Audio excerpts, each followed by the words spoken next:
भगवान श्री कृष्ण ने कहा, राजन, संपूर्ण पापों का नाशक, कल्याणकारक तथा सभी कामनाओं को पूर्ण करने वाला अनंत चतुर्दशी नामक एक व्रत है, जिसे भाद्रपद मास के शुक्ल पक्ष की चतुर्दशी को संपन्न किया जाता है।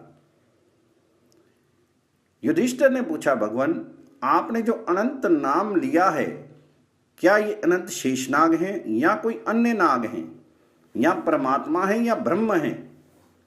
अनंत संज्ञा किसकी है, इसे आप बताइए। तो भगवान श्री कृष्ण बोले, राजन, अनंत मेरा ही नाम है। कला, काष्ठा, मुहूर्त, दिन, पक्ष, मास, ऋतु, अयन, संवत्सर, युग तथा कल्प आदि काल विभागों के रूप में मैं ही अवस्थित हूं।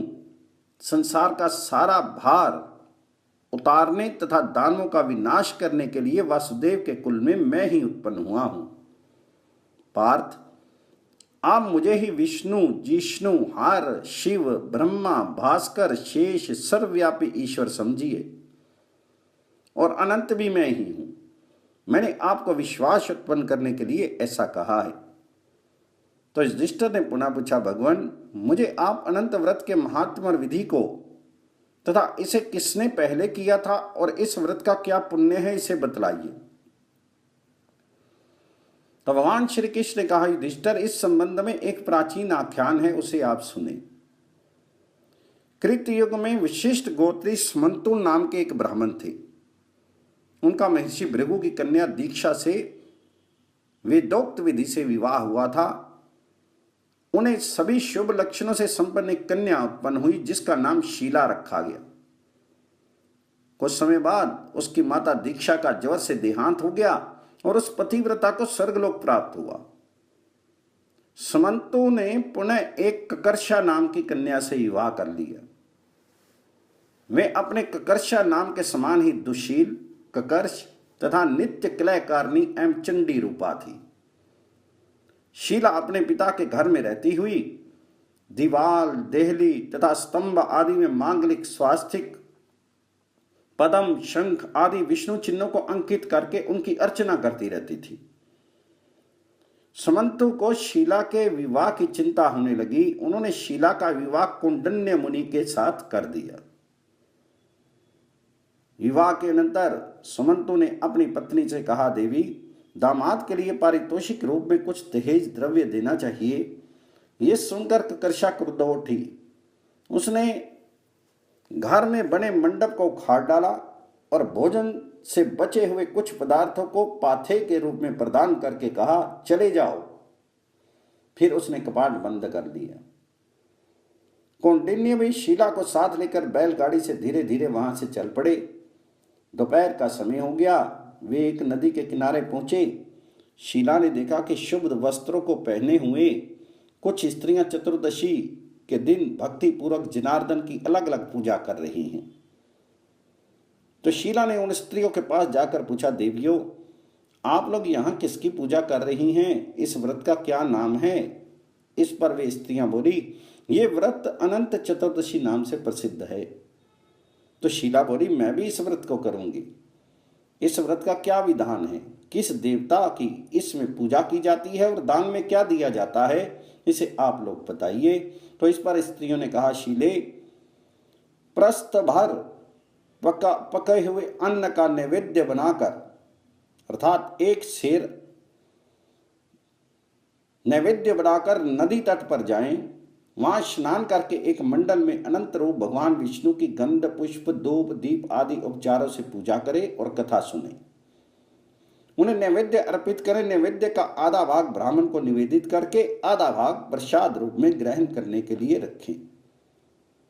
भगवान अनंत के सामने 14 ग्रंथि युक्त एक डोरा स्थापित कर उसे कुमकुम आदि से चर्चित करें। भगवान जी को वह दोरक निवेदित करके पुरुष दाहिने हाथ में और स्त्री बाएं हाथ में बांध ले। दोरक बंधन का मंत्र इस प्रकार है कि हे वासुदेव, अनंत संसार रूपी इस महासमुद्र में डूब रही है,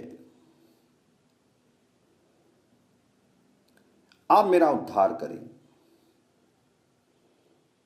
साथ ही अपने अनंत स्वरूप में मुझे भी आप विनियुक्त कर लें। हे अनंत स्वरूप, आपको मेरा बार बार प्रणाम है। दोरक बांधनों के अंदर नैवेद्य ग्रहण कराना चाहिए। अंत में विश्व रूपी अनंत देव भगवान नारायण का ध्यान करके अपने घर जाएं। शीले, हमने इस अनंत व्रत का वर्णन किया, तदंतर शीला ने भी विधि से उस व्रत का अनुष्ठान किया।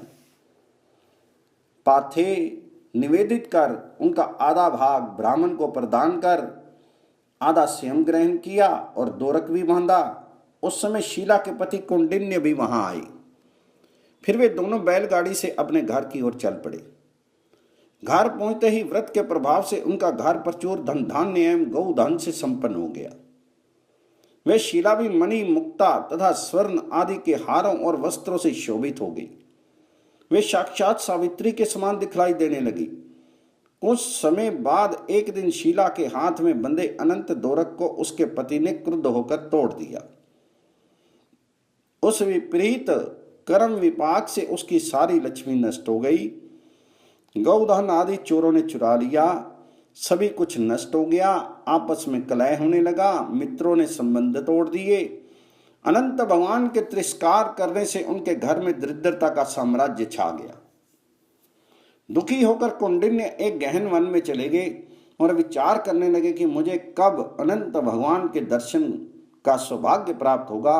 उन्होंने पुनः निराहार रहकर तथा ब्रह्मचर्य पूर्वक भगवान अनंत का व्रत एवं उनके नामों का जप किया और उनके दर्शनों की लालसा से विहल होकर वे पुनः दूसरे निर्जन वन में गए। वहां उन्होंने एक फले फूले आम्र वृक्ष को देखा और उससे पूछा कि क्या तुमने अनंत भगवान को देखा है? तब उसने कहा, ब्राह्मण देवता, मैं अनंत को नहीं जानता। इस प्रकार वृक्षों आदि से अनंत भगवान के विषय में पूछते पूछते घास चरती हुई एक संवत्सा गौ को देखा। कौंडिन्य ने गौ से पूछा, धेनुके, क्या तुमने अनंत को देखा है? तो गौ ने कहा, विभो, मैं अनंत को नहीं जानती। इसके पश्चात कौंडिन्य फिर आगे बढ़े। वहां उन्होंने देखा कि एक वृषभ घास पर बैठा है। पूछने पर वृषभ ने भी बताया कि मैंने अनंत को नहीं देखा। फिर आगे जाने पर कौंडिन्य को दो रमणीय तालाब दिखलाई पड़े। कौंडिन्य ने उनसे भी अनंत भगवान के विषय में पूछा, किंतु उन्होंने भी अनभिज्ञता प्रकट की।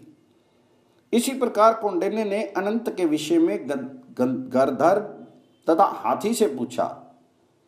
उन्होंने भी नकारात्मक उत्तर दिया। इस पर वे कौंडिन्य अत्यंत निराश होकर पृथ्वी पर गिर पड़े।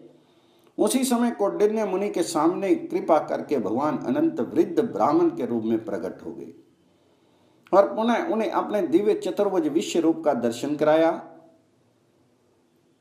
भगवान जी का दर्शन कौंडिन्य अत्यंत प्रसन्न हो गए और उनकी प्रार्थना करने लगे और अपने अपराधों की क्षमा मांगने लगे।